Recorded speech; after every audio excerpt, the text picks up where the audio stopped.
रोशनी से नहाया हुआ घर, गेंदों के फूलों से सजा हुआ मंडप और मेहमानों की हंसी ठिठोली। यूपी के सीतापुर में एक परिवार अपने इकलौते चिराग की शादी में जश्न मना रहा था। दूल्हा शेरवानी पहने स्टेज पर बैठा था, नई जिंदगी के सपने देख रहा था। लेकिन तभी उस मैरिज हॉल के दरवाजे पर एक ऐसा साया मंडराता है जिसे देखते ही दूल्हे के चेहरे का रंग उड़ जाता है। उसके पैरों तले से जमीन ऐसे खिसकती है जैसे मानो किसी ने उसकी सांसें रोक दी हो। वो एक महिला थी, उसकी आंखों में आंसू थे लेकिन इरादों में आग। जैसे ही वो मंडप के करीब पहुंचती है, खुशियों से गूंजता वो घर अचानक मातम और सन्नाटे में तब्दील हो जाता है। कुछ ही मिनटों में वो शादी टूट जाती है। दूल्हा फूट फूट कर रोने लगता है और पुलिस की गाड़ियों के सायरन में पूरा इलाका गूंज उठता है। आप सोच रहे होंगे कि आखिर वो औरत थी कौन? उसने ऐसा क्या किया कि एक हंसता खेलता परिवार की रातों रात बर्बाद हो गया? और उस दूल्हे ने अपनी ज़िंदगी में ऐसा कौन सा घिनौना पाप किया था जिसकी सज़ा उसे भारी महफिल में मिली? दोस्तों, आज की ये कहानी सिर्फ एक घटना नहीं है, बल्कि हमारे समाज के मुंह पर एक बहुत बड़ा तमाचा है। ये कहानी हमें बताती है कि कैसे कुछ लोग शराफत का मुखौटा पहनकर किसी मासूम की ज़िंदगी को नर्क बना देते हैं। इस वीडियो को अंत तक जरूर देखिएगा, क्योंकि इसका क्लाइमेक्स आपके रोंगटे खड़े कर देगा। नमस्कार दोस्तों, स्वागत है आपका आज के इस नए एपिसोड में। आगे बढ़ने से पहले एक छोटी सी गुजारिश है, अगर आप इस चैनल पर नए हैं तो वीडियो को लाइक और चैनल को सब्सक्राइब करना बिल्कुल ना भूलें, ताकि ऐसी ही दिल दहला देने वाली सच्ची कहानियाँ आप तक पहुँचता रहे। चलिए बिना किसी देर के ले चलते हैं उत्तर प्रदेश के सीतापुर जिले में। सीतापुर में मुन्ना लाल नाम के एक व्यक्ति का परिवार रहता था। उनके घर का इकलौता चिराग था उनका बेटा बिपिन राजवंशी। इकलौता होने की वजह से बिपिन के बचपन से ही सोने की चम्मच से खाना खिलाया गया। घर में पैसों की कोई कमी नहीं थी और लाड प्यार इतना था कि बिपिन की हर जायज नाजायज जिद पूरी की जाती थी। नतीजा, बिपिन पूरी तरह से बिगड़ चुका था। उसे लगता था कि दुनिया उसके इशारों पर नाचती है। वो जो चाहे कर सकता है, जहाँ चाहे जा सकता है और कोई उससे सवाल पूछने वाला नहीं है। माता पिता ने कभी उसकी गलतियों पर उसे नहीं टोका, बल्कि हमेशा पर्दा डाला। बिपिन का एक बेपरवाह और आज़ाद ज़िंदगी जी रहा था, जहाँ रूल्स और रिस्ट्रिक्शंस नाम की कोई चीज़ ही नहीं थी। साल 2018 आ चुका था। बिपिन अब बड़ा हो गया था। माता पिता को लगा कि जो बेटा उनके कंट्रोल से बाहर हो चुका है, शायद शादी के बाद सुधर जाएगा। हमारे समाज में ये बहुत बड़ी गलतफहमी है कि शादी कर दो, लड़का लाइन पर आ जाएगा। इसी उम्मीद में मुन्ना लाल ने अपने बेटे बिपिन की शादी तय कर दी। लड़की का नाम था नीतू।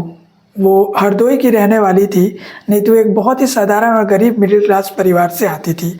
उसके माता पिता बहुत पढ़े लिखे या अमीर नहीं थे। वो बस रूखी सूखी खाकर अपना गुजारा करने वालों सीधे साधे लोग थे।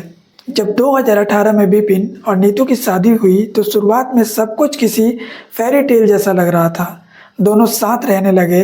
घर वाले खुश थे कि शायद बिपिन सुधर गया है, लेकिन कहते हैं इंसान अपनी फितरत कभी नहीं बदल सकता। कुछ ही महीनों बाद बिपिन का असली रंग सामने आने लगा। वो नीतू को घर में अकेला छोड़कर बाहर रहने लगा। कई कई रातों तक वो घर नहीं लौटता था। जब नीतू एक पत्नी के हक से उसे पूछती, आप मुझे यूं अकेला छोड़कर कहाँ जाते हैं, मुझे डर लगता है, तो बिपिन उसे बुरी तरह डपट देता था। बिपिन का सीधा सा जवाब होता था, देखो नीतू, तुझे खाने पहनने की कमी है क्या? पैसे चाहिए तो ले ले, लेकिन मैं कहाँ जाता हूँ, किससे मिलता हूँ, ये सब पूछने की ज़रूरत मत करना। मुझे मेरी आज़ादी पसंद है। नीतू घुट घुट कर जीने लगी थी, लेकिन उसे नहीं पता था कि उसके बर्दाश्त के इम्तिहान अभी तक तो बस शुरू हुआ था। शादी के लगभग 3 साल बीत चुके थे। इस 3 सालों में नीतू अंदर से पूरी तरह टूट चुकी थी। उसे पता चल चुका था कि उसका पति काम के सिलसिले में बाहर नहीं रहता, बल्कि वो अपने दोस्तों के साथ शराब पीता है, पार्टियों में उड़ाता है और कई बार तो होटलों में दूसरी लड़कियों के साथ रातें गुजारता है। जब नीतू ने इन सब चीज़ों का विरोध किया तो बिपिन ने हैवान बन गया। वो शराब के नशे में धुत होकर घर आता और रात रात भर नीतू को बुरी तरह पीटता। बिपिन की बेशर्मी की हद तो तब पार हो गई जब उसने नीतू से कहा, जा अपने बाप से पैसे मांग कर ला, मुझे पैसों की ज़रूरत है।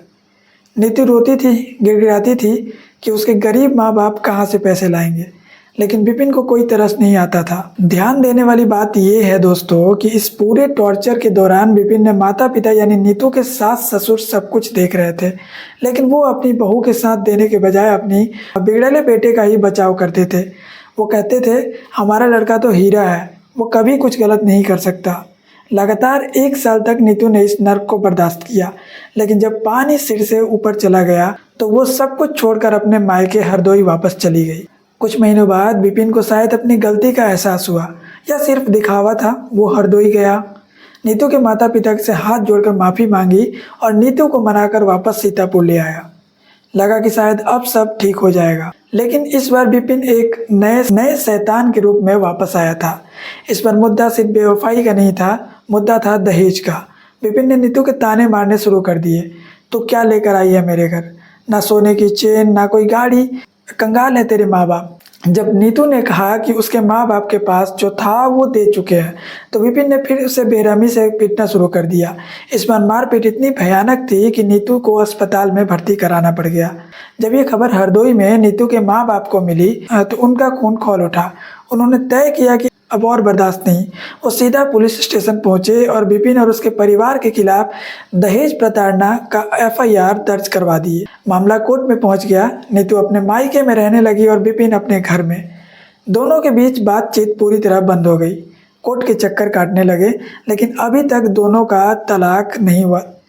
रिश्ता कागजों पर अभी भी जिंदा था। जैसे जैसे वक्त बीता, कोर्ट का मामला थोड़ा धीमा पड़ गया। विपिन के घर वालों को लगा कि नीतू अब उसकी ज़िंदगी से हमेशा के लिए जा चुकी है। उन्होंने सोचा कि तलाक तो आज नहीं तो कल हो ही जाएगा, तो क्यों ना विपिन की दूसरी शादी कर दी जाए। यहाँ विपिन के माता पिता ने जो खेल खेला वो किसी भी क्रिमिनल माइंड से कम नहीं था। उन्होंने विपिन के लिए एक नई लड़की ढूंढी, लेकिन उस लड़की के परिवार वालों से ये बात पूरी तरह छुपा ली गई कि विपिन पहले से शादीशुदा है और कोर्ट में उसका केस चल रहा है। तारीख तय हुई 25 फरवरी 2026। एक मैरिज हॉल बुक किया गया, कार्ड बांटे गए, लेकिन बहुत गुपचुप तरीके से।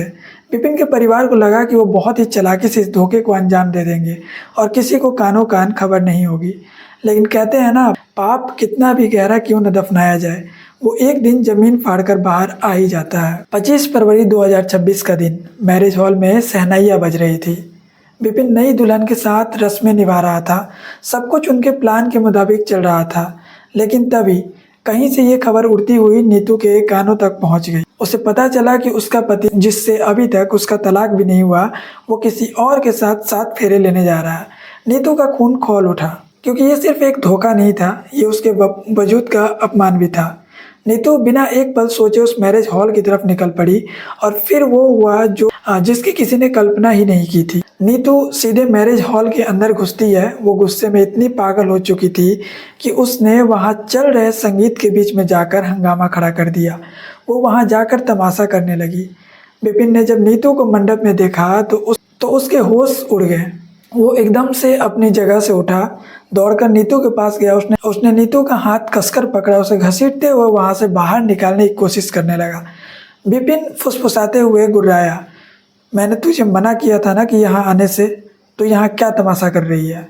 लेकिन नीतू रुकने वाली नहीं थी। हंगामा बढ़ता देख विपिन ने अपना आपा खो दिया और भरी महफिल में सैकड़ों लोगों के सामने अपनी पहली पत्नी नीतू पर हाथ उठा दिया। लेकिन इस शोर शराबे में असली सच उस नई दुल्हन के माता पिता तक पहुंच चुका था। उन्हें समझ आ गया कि जो लड़की ये हंगामा कर रही है वो कोई और नहीं बल्कि विपिन की पहली पत्नी है। जैसे ही उन्हें विपिन और उसके परिवार की इस खौफनाक धोखे का पता चला, नई दुल्हन के पिता ने उसी वक्त वो शादी रोक दी। मंडप उखड़ गया, खुशियां मातम में बदल गई। नीतू के घर वालों ने उसी वक्त पुलिस को कॉल कर दिया। कुछ ही मिनटों में सायरन बजाती हुई पुलिस वहां पहुंच गई। पुलिस ने मौके पर पहुंचकर विपिन और उसके माता पिता को तुरंत गिरफ्तार कर लिया। जो दूल्हा कुछ देर पहले घोड़ी चढ़ने के सपने देख रहा था, वो अब पुलिस की जीप में बैठकर फुट कर रो रहा था। धोखाधड़ी, मारपीट और बिना तलाक दूसरी शादी करने के जुर्म में उस पर कड़ी धाराएं लगाई गई। एक झटके में विपिन की दूसरी शादी भी टूट गई और उसका परिवार पूरी तरह बर्बाद हो गया। दोस्तों, इस पूरी घटना को सिर्फ एक क्राइम स्टोरी की तरह मत देखिएगा। इसमें हमारे समाज के लिए बहुत गहरे सबक छुपे हैं। सबसे बड़ी गलती यहाँ विपिन के माता पिता की थी। अगर उन्होंने बचपन में विपिन को औरत की इज्जत करना सिखाया होता, उसकी गलतियों पर पर्दा डालने की बजाय उसे सही रास्ता दिखाया होता, तो शायद आज ये दिन नहीं देखना पड़ता। अंधा प्यार यानी ज़रूरत से ज़्यादा लाड़ प्यार बच्चों को सिर्फ बिगाड़ता है। वहीं दूसरी बात, कोर्ट में मामला पेंडिंग होने के बावजूद दूसरी लड़की की जिंदगी बर्बाद करने की साजिश रचना, ये दिखाता है कि कुछ लोगों में इंसानियत नाम की चीज नहीं बची है। अच्छा हुआ कि नीतू सही वक्त रहते पहुंच गई, वरना एक और मासूम लड़की इस हैवान के चंगुल में फंस जाती। अब मैं ये सवाल आप पर छोड़ देता हूँ कि इस पूरी बर्बादी की असली जिम्मेदार आप किसे मानते हैं? क्या वो विपिन था जो लालच और ऐश में अंधा हो गया था, या उसके माता पिता जिन्होंने अपने बेटे की हर गलती को बढ़ावा किया? अपना जवाब कमेंट बॉक्स में ज़रूर लिखिएगा, मुझे आपके विचारों का इंतज़ार रहेगा। अगर आपको ये कहानी और इसके पीछे का मैसेज सही लगा हो तो वीडियो को लाइक ज़रूर करें और चैनल को सब्सक्राइब करना बिल्कुल ना भूल दें। मिलते हैं अगले वीडियो में एक और रोंगटे खड़े कर देने वाली सच्चाई के साथ। तब तक के लिए अपना ख्याल रखें, सुरक्षित रखें। नमस्कार, जय हिंद।